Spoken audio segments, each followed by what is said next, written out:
sick last week. We missed chapter 11. So we'll cover chapters 11 and 12 today, and it's going to take every single bit of time that we've got today to get through these. So chapter 11 of Daniel is where we'll begin this morning.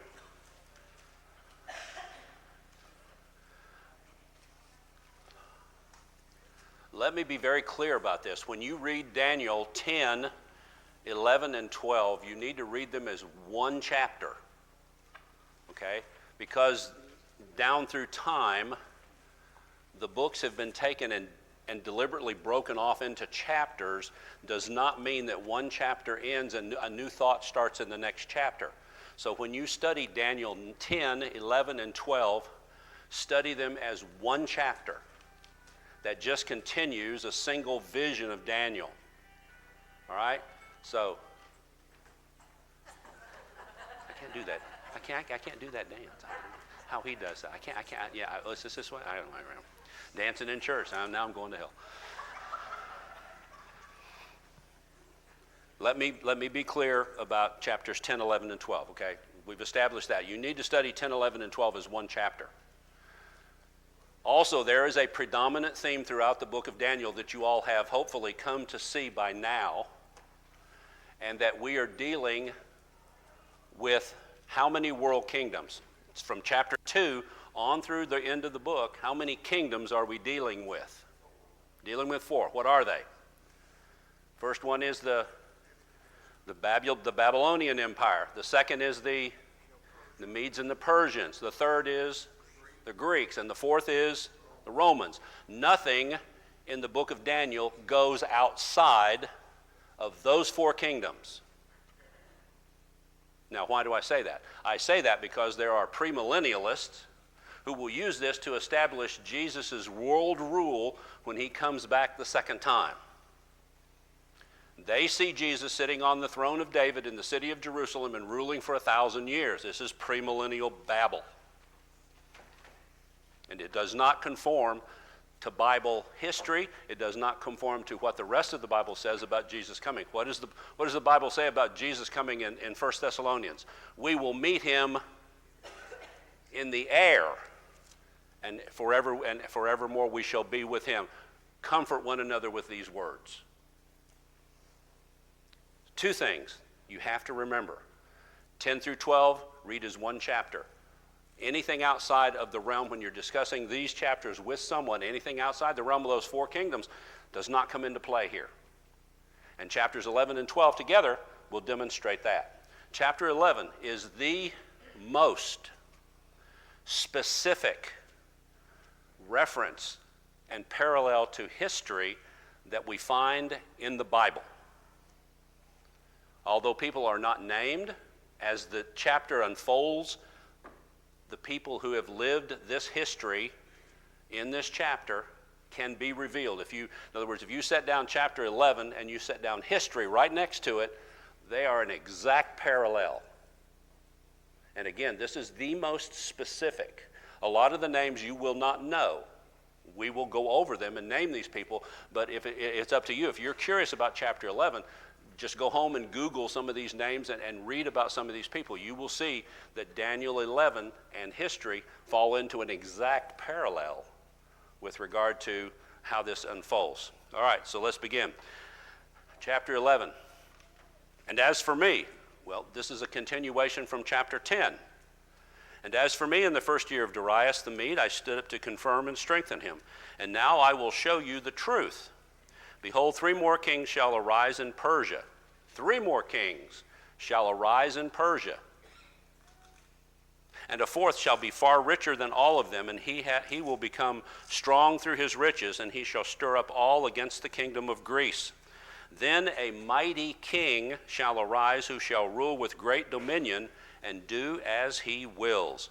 And as soon as he has arisen, his kingdom shall be broken and divided toward the 4 winds of heaven, but not to his posterity, nor according to the authority with which he ruled, for his kingdom shall be plucked up and go to others before or besides these.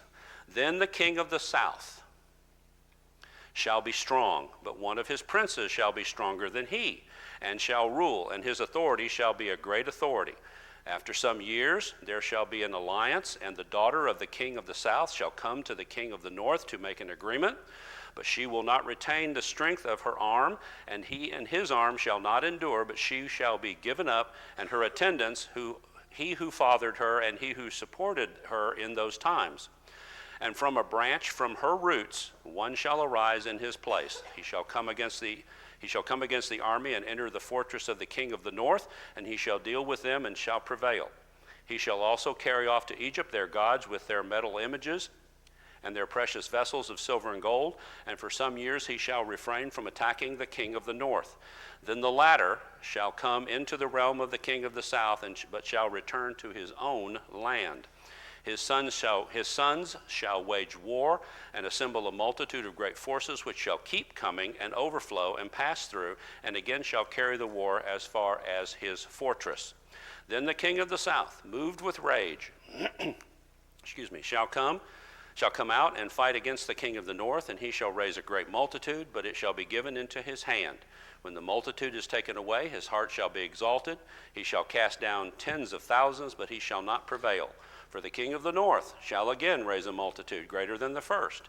And after some years he shall come on with a great army and abundant supplies. And in those times many shall rise against the king of the south, and the violent among your own people shall lift themselves up in order to fulfill the vision, but they shall fail. Then the king of the north shall come and throw up siege works and take a well-fortified city, and the forces of the south shall not stand, and even his best troops, for there shall be no strength to stand. But he who comes against him shall do as he wills, and none shall stand before him. And he shall stand in the glorious land with destruction in his hand. He shall set his face to come with the strength of his whole kingdom, and he shall bring terms of an agreement and perform them. He shall give him the daughter of women to destroy the kingdom, but it shall not stand or be to his advantage. Afterward he shall turn his face to the coastlands, and shall capture many of them, but a commander shall put an end to his insolence. Indeed, he shall turn his insolence back upon him. Then he shall turn his face back toward the fortresses of his own land, but he shall stumble and fall and shall not be found.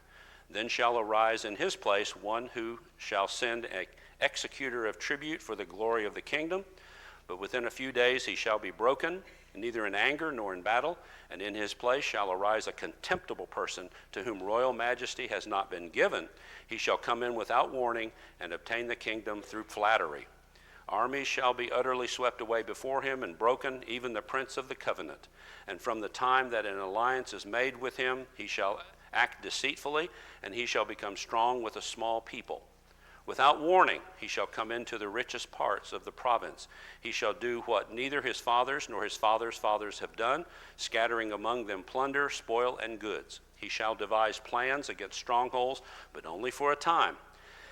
And he shall stir up his power and his heart against the king of the south with a great army. The king of the south shall wage war with an exceedingly great and mighty army, but he shall not stand, for plots shall be devised against him.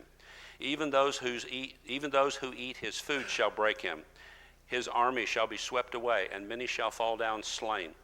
And as for the two kings, their hearts shall be bent on doing evil. They shall speak lies in the same table, but to no avail, for the end is yet to be at the time appointed. He shall return to his land with great wealth, but his heart shall be set against the holy covenant, and he shall work his will and return to his own land. At the time appointed he shall return and come into the south, but it shall not be this time as it was before. For ships of Kittim shall come against him, and he shall be afraid and withdraw, and shall turn back and be enraged and take action against the holy covenant. He shall turn back and pay attention to those who forsake the holy covenant. Forces from him shall appear, profane the temple and the fortress, and shall take away the regular burnt offering, and they shall set up the abomination that makes desolate. He will seduce with flattery those who violate the covenant, but the people who know their God shall stand firm and take action. And the wise among the people shall make many understand, for some days they shall stumble by sword and flame, by captivity and plunder. When they stumble, they shall receive a little help, and many shall join themselves to them with flattery. Some of the wise shall stumble, so that they may be refined, purified, and made white until the time of the end, for it still awaits the appointed time. And the king shall do as he wills. He shall exalt himself and magnify himself above every god, and shall speak astonishing things against the God of gods. He shall prosper till the indignation is accomplished, for what is decreed shall be done. He shall pay no attention to the gods of his fathers, or to the one beloved by women. He shall not pay attention to any other god, for he shall magnify himself above all. He shall honor the God of fortresses instead of these, a God whom his fathers did not know he shall honor with gold and silver, with precious stones and costly gifts. He shall deal with the strongest fortresses with the help of a foreign god. Those who acknowledge him he shall load with honor. He shall make them rulers over many, and shall divide the land for a price. At the time of the end, the king of the south shall attack him, but the king of the north shall rush upon him like a whirlwind, with chariots and horsemen, with many ships, and he shall come into countries and shall overflow and pass through.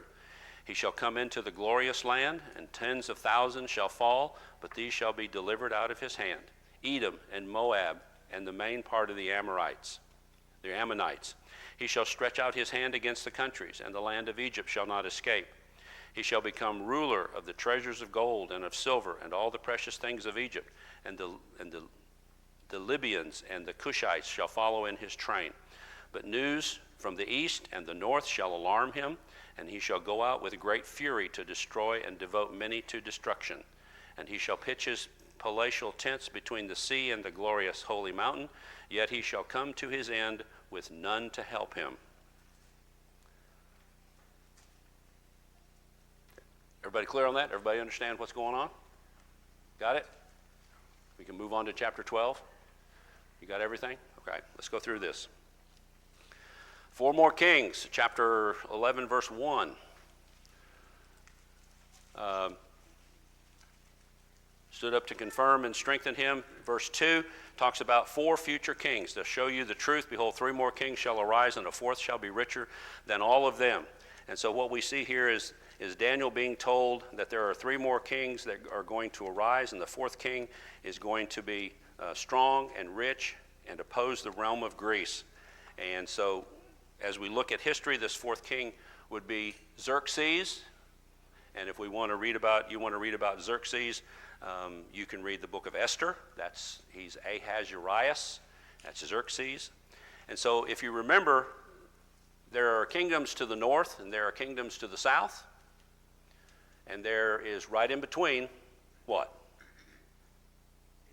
Israel. Israel's right in between. And so Israel is going to be a part of all of this that's going on. They're going to be continually in the middle of these battles between the kings of the north and the kings of the south. And so the Persian Empire tried to wipe out the Jewish people during the reign of Xerxes, this king that he's talking about. And that's through the plot of Haman. We read that in the book of Esther. And so if you read the book of Esther, you'll read about the time the Persians tried to wipe out the Jewish people. Now the Greek Empire tried to wipe out the Jewish people also against the reign of Antiochus IV, or Antiochus Epiphanes. Okay? He attempted to kill every Jew who did not renounce their commitment to God and embrace his culture. But out of this, so these 4 kings shall arise, and when he shall become strong through his riches, and this is Xerxes, he shall stir up all against the kingdom of Greece. And we remember that Xerxes led a mighty army to fight against the Greeks and lost at the battle of Salamis in 480 BC. And he then died. Xerxes died at the hands of an assassin when he was 55. And so as soon as he is arisen, verse 2 ends up that he shall come against the kingdom of Greece. And that's what we just talked about. Then verse 3, a mighty king shall arise who shall rule with great dominion and do as he wills. Who's this great king? We've talked about him before. Who? Alexander the Great. Okay, Alexander the Great would rise up as a mighty king with great dominion, do as he wills. And when he has arisen, his kingdom shall be broken up. Remember, he ruled for only 13 years, and then he died at the age of 39. I'm sorry? Right, it did not go to his sons, and that's what it says here. It does not go to his posterity. It divided to the 4 winds of heaven, but not among his posterity, nor according to his dominion, for his kingdom shall be uprooted even for those beside him. So that's verse 4, when the kingdom shall be plucked up. So there were the 4 that were divided, the two we want to concentrate on are the king of the north and the king of the south. The king of the south is who? Where is the kingdom of the south? Egypt. And that's the Ptolemies.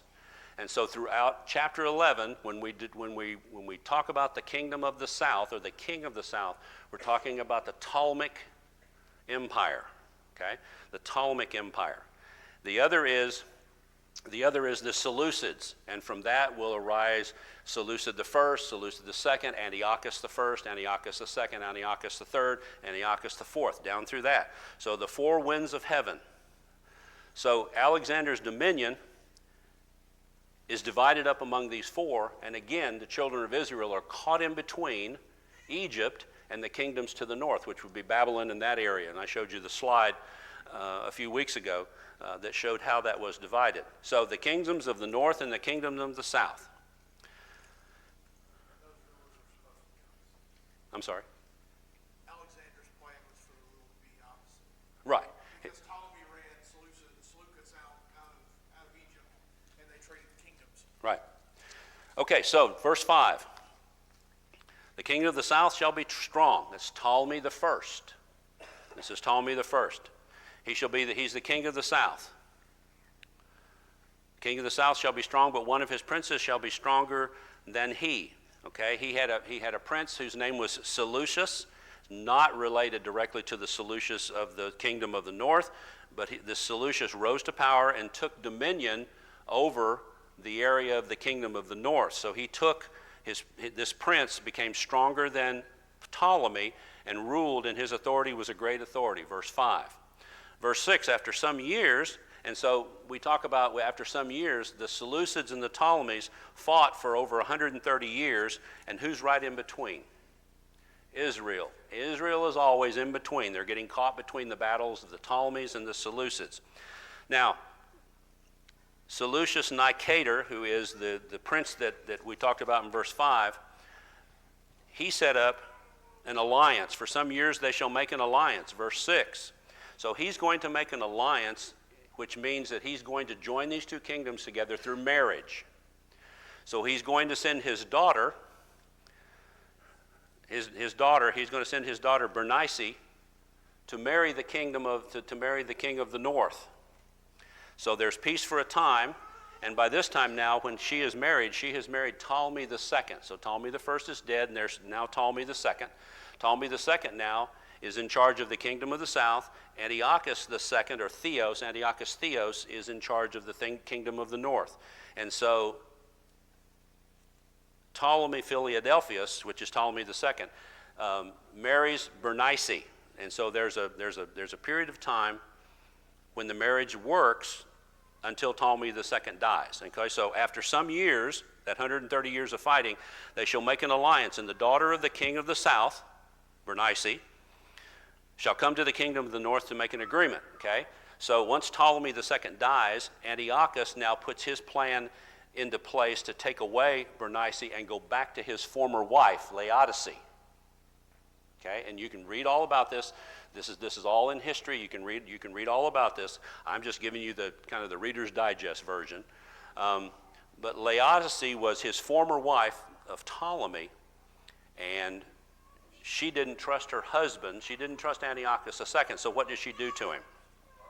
She murdered him. She murdered him and his child, and all of her attendants. And so what we see here is that she makes an agreement, verse 6, but she shall not retain the strength of her arm, and he and his arm shall not endure, but she shall be given up. And her attendants, all of those who got poisoned and died, he who fathered her and he who supported her in her times. So, after the murder of Antiochus II, Laodice had Bernice and her infant son and all her attendants killed.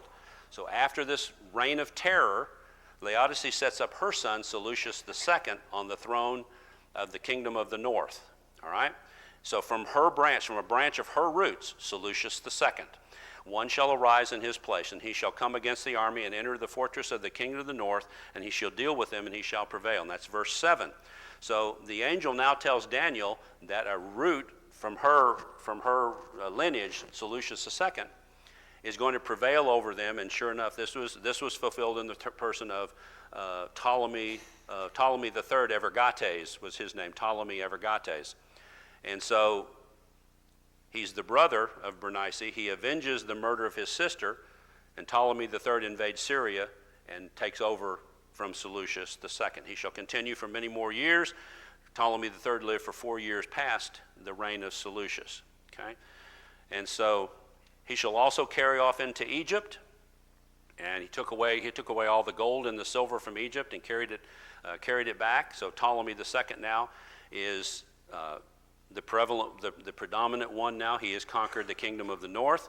And so the sons of the king, verse 10, the sons shall wage war and assemble a multitude of great forces. And so what we see here is that the sons of the king of the north would continue to battle with Ptolemy III, and one of his kings, one of the sons would conquer the land of the land of Israel, and now he stands as a buffer between the south and the north. And it seems like Israel is always that in between.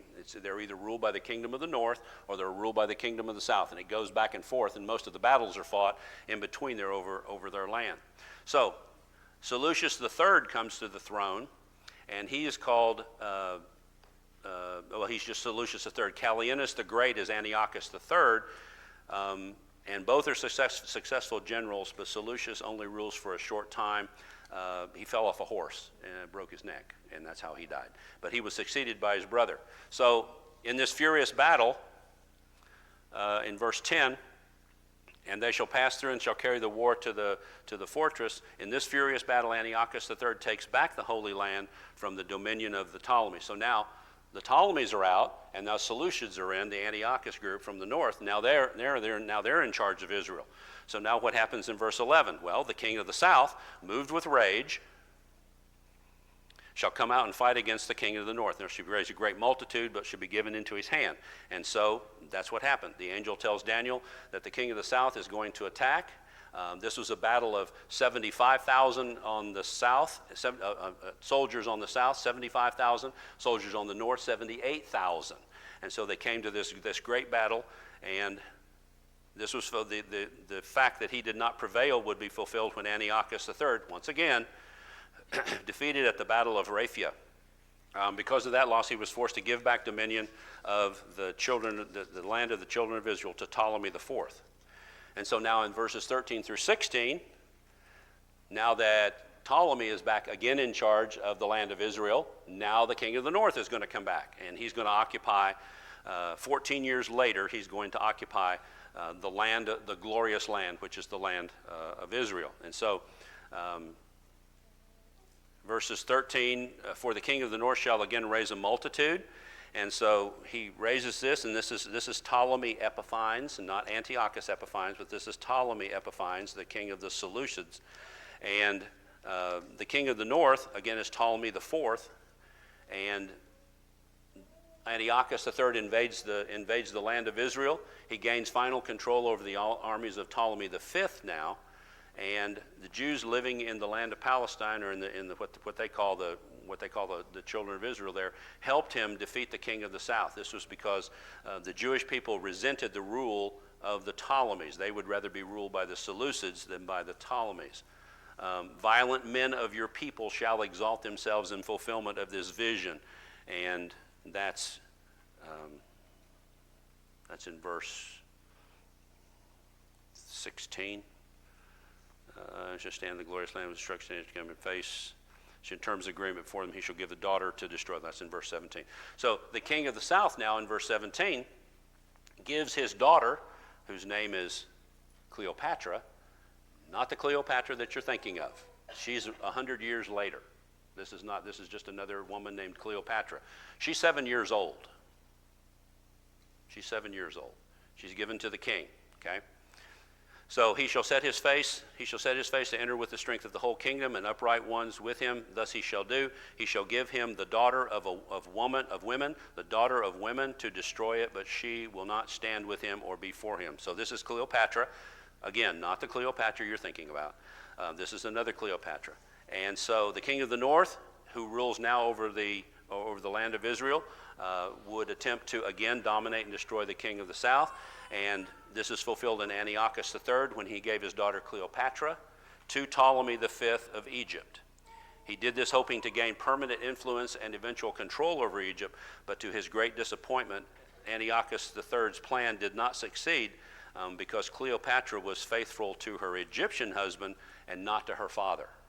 And so she turned against her father, the king of the north, and she was faithful to her husband, who was Ptolemy. Again, this is not the famous Cleopatra.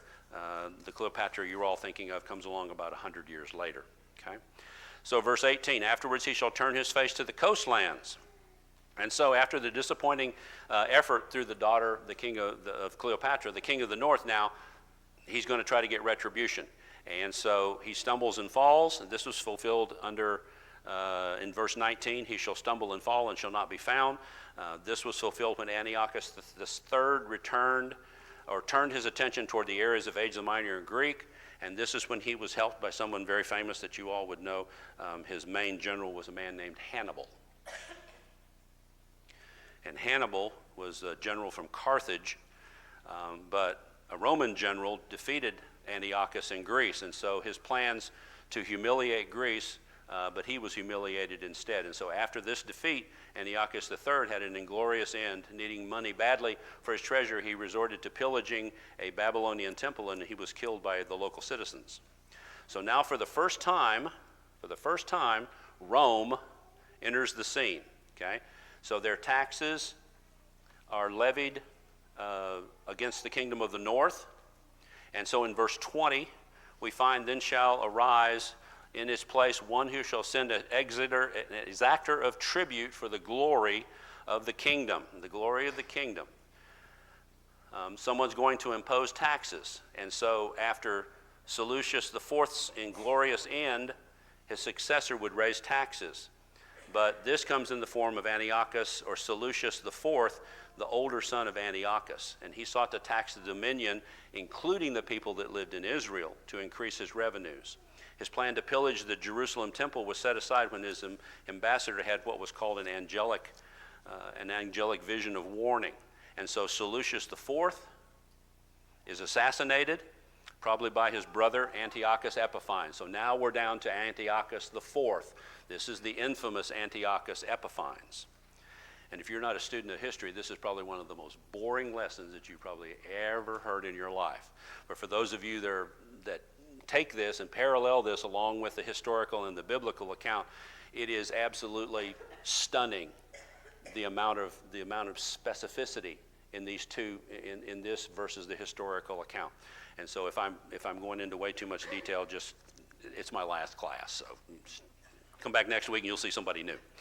All right, so verse 21. Go ahead.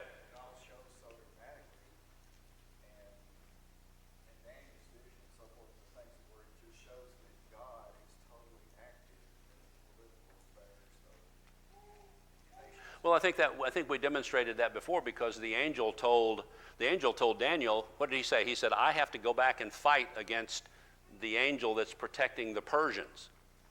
So does the Bible tell us there are good angels and bad angels? There are good angels and evil angels? Yes, there are. The Bible very clearly talks about that. Now, we get into this talk about angels, we have to just go where the Bible tells us to go. We can't be making a lot of assumptions. We know that there are good angels and we know that there are bad angels. In this instance, when Daniel is talking to the angelic messenger, he says that he is the one, his name is Michael, whose name means, I wrote it down, who is like God. Michael's name means who is like God. Michael is the defender or the protector of the children of Israel, according to this, because he says, I have to go back, in chapter 11, he has to go back and take care of the children of Israel. And so he is the protector of the children of Israel. Now, what does the Bible, what does Hebrews say about angels? What are angels? What are they called? They're called ministering spirits. Now, to what level or what degree do they minister? The Bible doesn't tell us. There are some people who will tell you, oh, I have a guardian angel. That's not biblical. That's abiblical. There's no such thing as nothing mentioned in Holy Scripture about a guardian angel. But there are angels, and there are good angels and bad angels. Now, my question and what I'm researching and studying right now, and I'm trying to get better about understanding this, is do these angels that protect the children of Israel, Michael and Gabriel and the others, and the evil that protect the Persians and protect all the evil empires, how does that play out in the New Testament? How does that play out with the death of Christ? Because we know that the devil's power was limited at the cross. And when his power was limited, what does that affect? The underlying question there is, are there still ministering spirits that protect countries, both for evil and for good? The answer to that is I don't know. I'm trying to gain a better foothold on understanding that, and that's really an area where you can go home and you can crack open your Bible and you can read about what the Bible has to say about angels. Do what? They do, yes. So that doesn't have anything to do with what we're talking about. That's something y'all can go home and study about, and then you can come up to me and say, I found this out about angels. What do you think about it? And we can talk about it. But it's a very interesting concept that's introduced in chapter 10, that there are angels that protect peoples. And whether that guardianship of those peoples, the children of Israel, the Persians, the Romans, obviously the Persians and the Romans, evil angels. And so that's just something completely aside. So chapter 11, verse 21. Okay. In his place shall arise a contemptible person to whom royal majesty has not been given. He shall come in without warning and obtain the kingdom by flatteries. Who is this? This is one we've talked about before. This is Antiochus Epiphanes. Okay. He was the little horn. They emerged out of the middle of the rams. He's the one that emerged out of the middle of the head of in chapter 9, 8, wherever that was. Anyway, this is Antiochus Epiphanes. They called him, the Jews called him Antiochus Epimanes, Epimanes, the madman. Antiochus Epiphanes. He is a vile person. Antiochus IV comes to the throne. He does not come to the throne legitimately. He kills his brother, the previous king, and his potential heir, the son of Seleucus III, is now imprisoned in Rome. And so Antiochus Epiphanes is empowered to take over the kingdom in verses 21 through 24. He shall come to the kingdom peaceably. Well, aside from the murder of his older brother, he didn't use terror to gain power. What did he use? He uses flattery. Smooth promises. He uses intrigue. One example is he flattered Eumenes, the king of the Pergamons, and Attalus, his brother, and got their assistance. He flattered the Romans and sent ambassadors to court their favor and pay them the arrears of the tribute that was owed by his father. He flattered the Syrians and gained their concurrence, and this is all from Clark's commentary. So Antiochus IV took the title Epiphanes, which means illustrious or God-man, and the others, the Jews, derisively called him Epimanes, meaning the madman. So the vile person fails to conquer the king of the south, verses 22 through 27. Army shall be utterly swept away. So this is Antiochus Epiphanes in a variety or a bunch of sorties against Ptolemy Philopator, and he carries on a feud between the north and the south while pretending to be friends and alliances to try to catch them off guards. Epiphanes did not stand. The Bible says his army was swept away. He was defeated in his second campaign against Egypt, and he came back to Israel, the land of Israel, and the people had misunderstood. They thought he had been killed in battle, and when he came back, they were celebrating and everything, and let me tell you, he went off the deep end. He was truly a madman. When he returned, he attacked the land, he attacked the people, he attacked the temple in Israel, and based on all of this, if we just distill all of this down, the Maccabees arose against him after he had after he had taken the temple and slaughtered a pig on the altar and made the priest to drink the blood of the pig and killed, I don't remember what it was, 1.5 million people. He killed 80,000 Jews, took 40,000 more prisoners, sold another 40,000 as slaves, plundered the temple, robbed it of approximately $1 billion of treasures by modern calculations, and the terror could only last for so long because God had appointed an end to it. And so the willful king, in verse 36, as we get toward the end of the chapter, all of this is talking about this. In verse 32, he seduces with flattery those who violate the covenant. And he plunders, stumble by sword and flame, captivity, and plunder in verse 33. When they stumble, they shall receive a little help. And then the king will do as he wills, exalts himself among others. He exalted himself as God. He's important mostly as a historical figure. Many people call him the Antichrist. I suppose that's a fitting eponym for him. He did much damage. God, however, would accomplish his will. Verses 37 through 39, I'm trying to just whip down through this so we can get to chapter 12. The Maccabees rose against him. Daniel is described, or the angel describes for Daniel a confederation of kings in verses 40 through 45. Now, there are some who attribute this to Antiochus Epiphanes, the latter portion of this chapter from 37 down through 45, where what's entitled the final conflict. There is a willful king that enters into this. And there are some who will diverge from Antiochus Epiphanes and say that this is the entrance of the Romans. Because when we say the kingdom of the north, we can either mean the Seleucid Empire, which was directly north, Babylon and all that, or what's exactly north of Egypt? Rome. Rome is north of Egypt, so that could be another kingdom. So there are some scholars who will say this is all leading up to, after Antiochus Epiphanes, this willful king that arises is a Roman king. Or they will say that it waits until chapter 11 for the Romans to really come to the fore. Everything that I read says that this through chapter 10 verse 45 through the end of the chapter is leading up to the Maccabean revolt, okay? Because in in verse 40, he shall come into the glorious land, and tens of thousands shall fall. And we talked about that.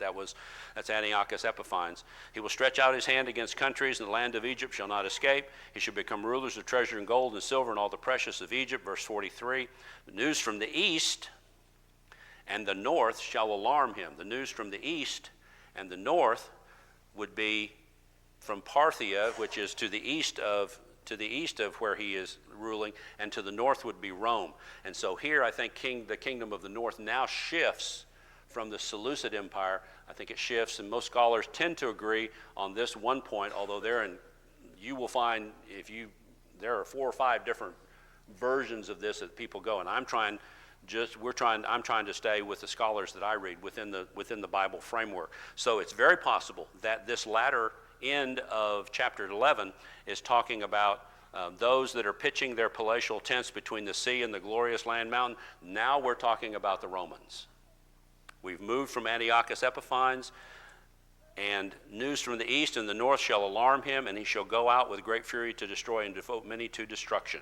He shall come to an end with none to help him. And so as we go into chapter 11, there is a flow from chapter 10. As we go from chapter 11 to chapter 12, there's that flow from chapter 10, 11, and 12, which all need to be studied together, because with the way this is broken up, chapter 12, verses 1 through 4, really need to be in chapter 10.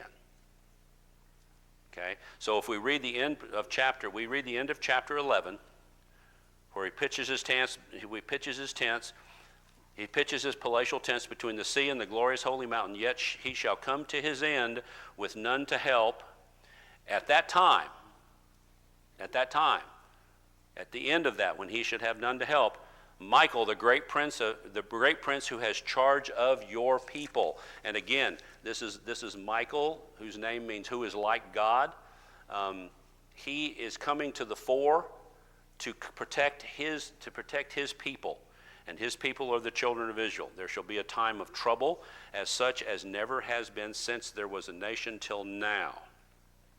What does that remind you of? Someone turn to Matthew 24, verse 21, and read that when you get there.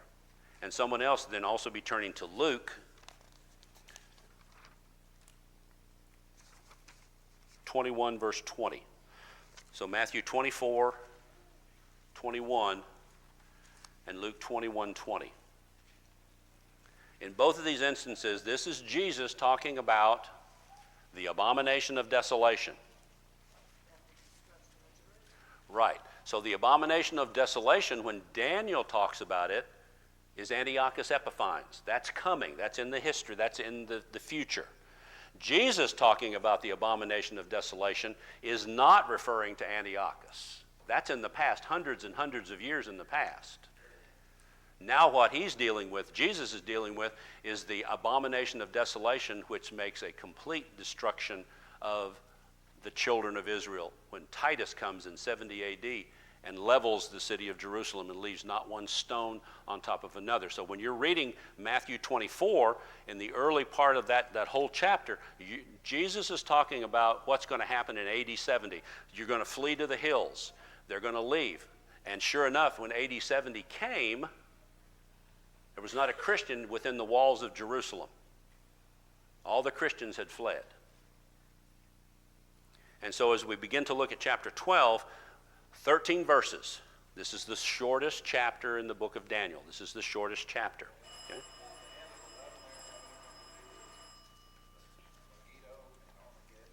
No.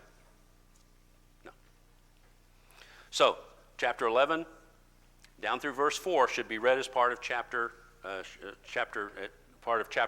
Chapter 12, the end of chapter 11, the first 4 verses in chapter 12 should be read as part of chapter 11. So you notice that he says, and what is Matthew 24? Go back to Matthew 24. What does that say? Somebody find it?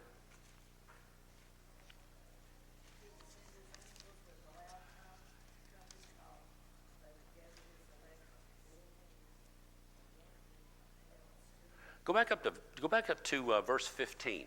Go back up to verse 15 of that chapter. I think that's probably more relevant to what we need to see. Because Jesus is going to say the same thing that Daniel says here.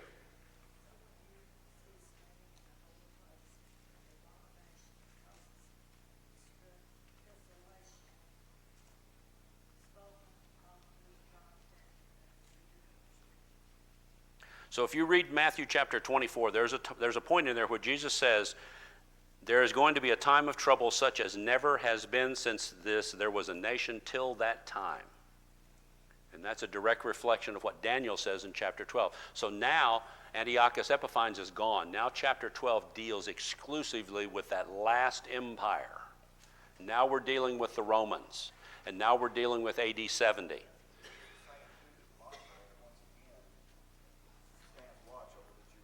That is correct. Michael stands watch. Now we have a different scene.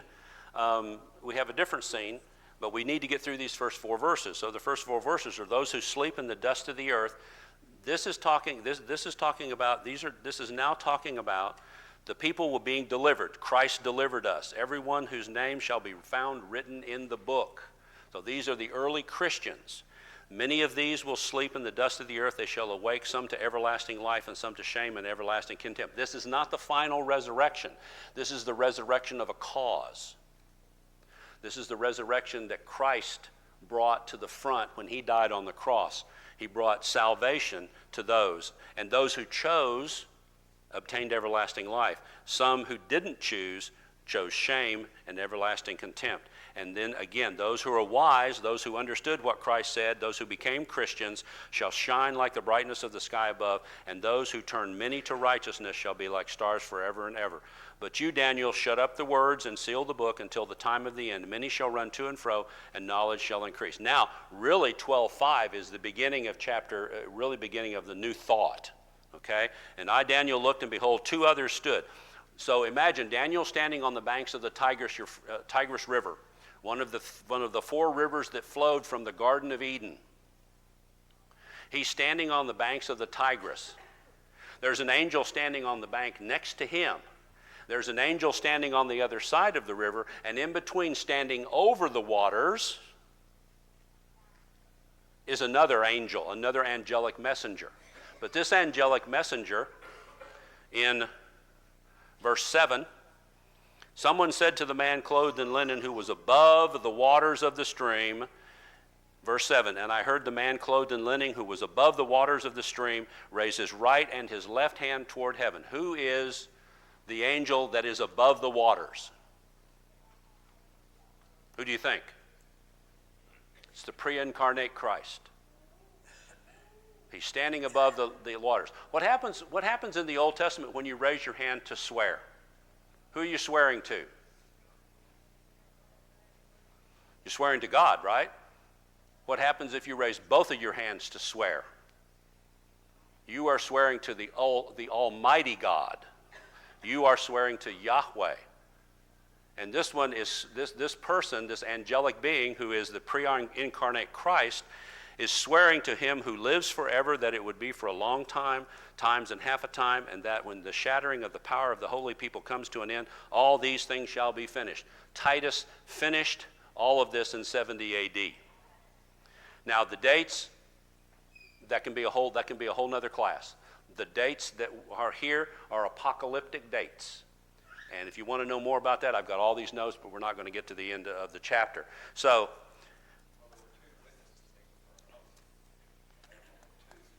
right. Right. And then the third. Right. So, what we see here then, as we finish to bring this to a close, is this chapter 12 deals exclusively with the Roman Empire, deals exclusively with 70 AD. And I apologize for not being here last week, so we could have done chapter 11, and we could have done a lot more with chapter 12 this week. But if you have questions after you read chapter 12, just come to me, and we can talk about it. Thank you for your attendance throughout the 13 weeks. I hope you've enjoyed Daniel as much as I have.